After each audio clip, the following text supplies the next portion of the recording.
మీనా కథల ఛానల్కి స్వాగతం. ఇవాల్టి కథ గడ్డి తినని గుర్రం.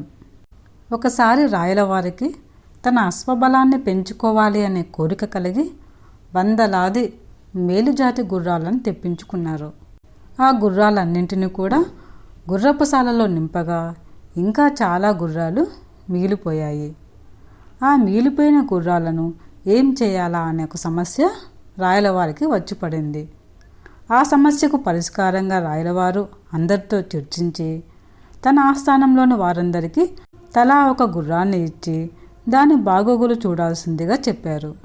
మీరంతా ఒక్కొక్క గుర్రాన్ని తీసుకుని వెళ్ళి చక్కగా పోషించండి.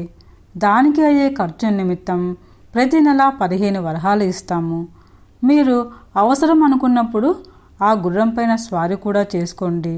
కానీ రాజ్య గౌరవానికి భంగం వాటిల్లకుండా సమర్థవంతంగా పోషించి 3 నెలలకు ఒకసారి ఆ గుర్రాన్ని మాకు చూపించాలి అన్నారు మహారాజు.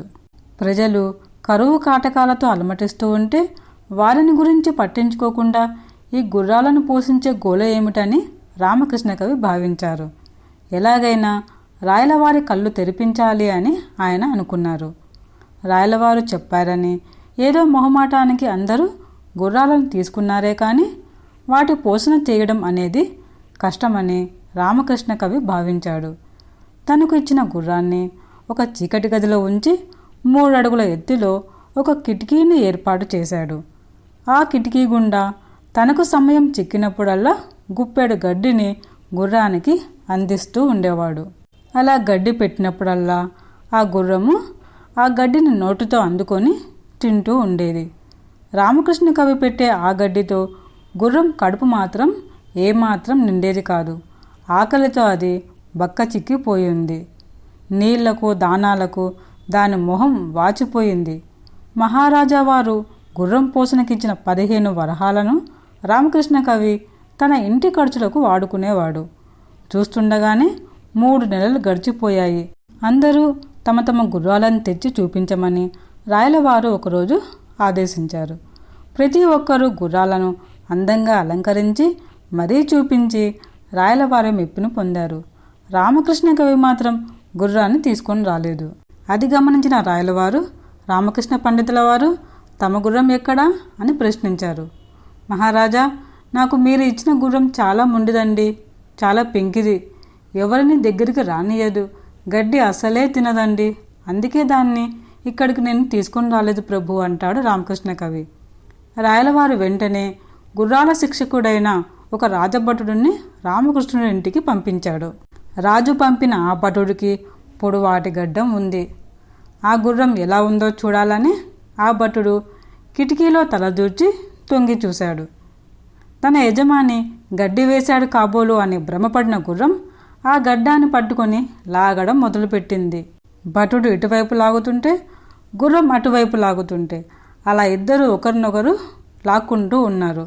అతని గడ్డం గుర్రం నోట్లో ఇరుక్కుపోవడంతో ఆ రాజభటుడు పులికేకలు వేయడం మొదలుపెట్టాడు. ఈ విషయం రాయలవారికి తెలియడంతో తన పరివారంతో సహా అక్కడికి వచ్చాడు. చేసేది లేక ఒక కత్తెర తెప్పించి రాజభటుడి గడ్డాన్ని కత్తిరించారు.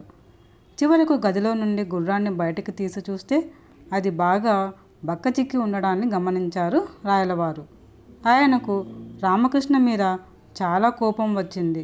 రాయలవారు కోపంగా, రామకృష్ణ కవి గారు, మీరు ఈ గుర్రానికి దానా నీరు సరిగా పెట్టలేదా?